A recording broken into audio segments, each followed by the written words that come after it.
ರಾಜು, ನೋಡು ರಾಜು, ನೀನು ಪೊಲೀಸ್ ಸ್ಟೇಷನ್ಗೆ ಹೋದಾಗ ರಾಮ ಇಲ್ದೇರೋ ಅಯೋಧ್ಯದ ಹಾಗೆ ಈ ಮನೆ ಹೇಗ್ ಬಿಕ್ಕೋ ಅಂತಿತ್ತು ಗೊತ್ತಾ?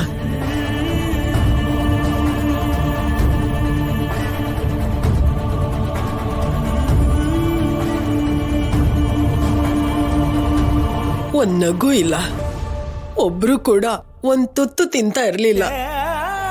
ನೋವು, ಭಯ, ಅಳು, ಕಣ್ಣೀರೇ.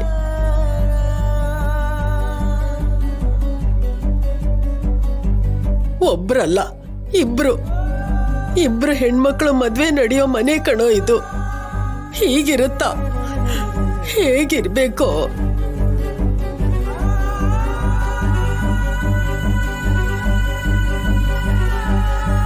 ಬೇಜಾರು ಮಾಡ್ಕೋಬೇಡ ಅಮ್ಮ, ನಾನು ಹೊರಗಡೆ ಬಂದೆ ತಾನೆ. ಮದ್ವೆ ಅನ್ಕೊಂಡ ಹಾಗೇನೆ ಅದ್ದೂರಿಯಾಗಿ ಸಂಭ್ರಮದಿಂದ ನಡೆಯುತ್ತೆ. ಇವತ್ತಿಂದ ನಿನಗಿಷ್ಟ ಆದ ಹಾಗೇನೆ ಈ ಮನೆ ನಗುವಿಂದ, ಹುಣ್ಣಿಮೆ ಚಂದ್ರನ ಬೆಳಕಿನಿಂದ ತುಂಬ ಹೋಗುತ್ತೆ. ಇಲ್ಲಿವರೆಗೂ ನಡೆದಿದ್ದನ್ನ ಮರೆತು ಹೋಗೋಣ. ಇನ್ಮೇಲಿಂದ ಪ್ರತಿ ಕ್ಷಣ ಆನಂದವಾಗಿ ಕಳೆಯೋಣ. ಮಕ್ಕಳ ಮದುವೆನ ಅದ್ದೂರಿಯಾಗಿ ಮಾಡೋಣ.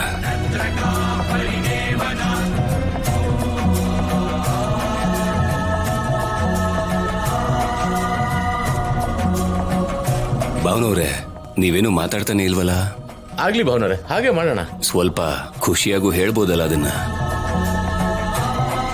ಆ ಖುಷಿ ಬೇರೆ ಇದೆ ಅಣ್ಣ.